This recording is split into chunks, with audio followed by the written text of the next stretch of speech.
Chào các bạn, chào mừng trở lại với kênh của tôi.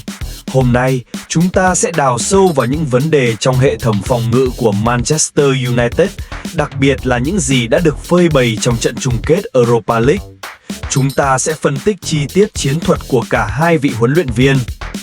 Tottenham Hotspur, đội bóng thường xuyên lỡ hẹn với các danh hiệu châu Âu, lại một lần nữa đứng trước cơ hội. Trước khi Spurs có bàn thắng, Manchester United là đội kiểm soát phần lớn thời lượng bóng. Hãy cùng xem lại cách Man United triển khai tấn công khi có bóng. Ngay từ đầu trận, Man United đã cố gắng xây dựng một hệ thống với 3 trung vệ để phát triển bóng từ tuyến dưới. Tottenham lúc này áp dụng sơ đồ 4-2-3-1 với các cầu thủ ở hai bên hàng tiền vệ cùng Solanke dâng cao, cố gắng tạo ra thế 1-1. Chiến thuật này tỏ ra khá hiệu quả. Tuy nhiên, do sự khác biệt trong cách bố trí đội hình của hai đội, một cuộc đấu trí chiến thuật thú vị đã diễn ra trên sân. Các cầu thủ chạy cánh của Tottenham bị kéo vào trung lộ bởi hệ thống tấn công của Man United, trong khi Man United vẫn có tiềm năng tạo ra ưu thế 2-1 ở hai hành lang cánh. Vậy, Tottenham đã đối phó như thế nào? Câu trả lời là Tottenham đã áp dụng những chiến lược hoàn toàn khác nhau ở hai biên. Bên cánh phải, theo hướng phòng ngự của Spurs, ban đầu khi Diallo của Man United di chuyển gần vào trung lộ, tiền vệ Bissouma của Tottenham sẽ dâng lên để theo kèm. Tuy nhiên, khi Diallo ngày càng có xu hướng bám biên, điều này tiềm ẩn rủi ro cho tiền vệ lùi sâu nhất của Spurs vì anh ta có thể bị kéo hoàn toàn ra khỏi vị trí phòng ngự trung tâm. Do đó, Tottenham chuyển sang dựa vào các hậu vệ để chủ động áp sát, gây áp lực lên Mazraoui. Trung vệ Van der Ven đã phải di chuyển ra biên để theo kèm Diallo. Trong hiệp 1, Richarlison đôi khi cũng lùi về kịp thời để tạo thế 1-1 với Mazraoui, nhưng Diallo vẫn có nhiều cơ hội đối mặt 1-1 với Udogie. Đây chính là chiến thuật đã được định sẵn của huấn luyện viên Amorim, với mục tiêu tạo ra những tình huống như vậy càng nhiều càng tốt. Dù trong tình huống bóng sống hay đá phạt, Diallo luôn cố gắng đi bóng xuống biên rồi tạt vào cho các đồng đội phía trong. Vì chiến thuật này phát huy hiệu quả, Mazraoui bắt đầu dâng cao hơn, đôi khi còn vượt qua cả vị trí của Diallo. Sự thay đổi này càng làm rối loạn thêm hàng phòng ngự của Tottenham. Nếu Udogie chọn theo kèm Mazraoui, Diallo sẽ có khoảng trống để tăng tốc xâm nhập vòng cấm.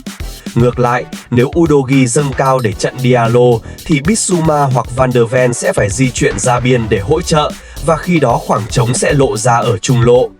Tuy nhiên, vấn đề này không còn quá nan giải với Tottenham khi trận đấu trôi về sau, bởi họ đã chơi thực dụng hơn sau khi có bàn dẫn trước.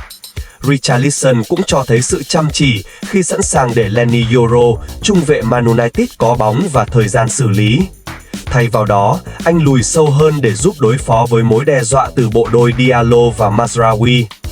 Ở cánh đối diện, cánh trái của Spurs, chiến thuật phòng ngự của Tottenham lại khác.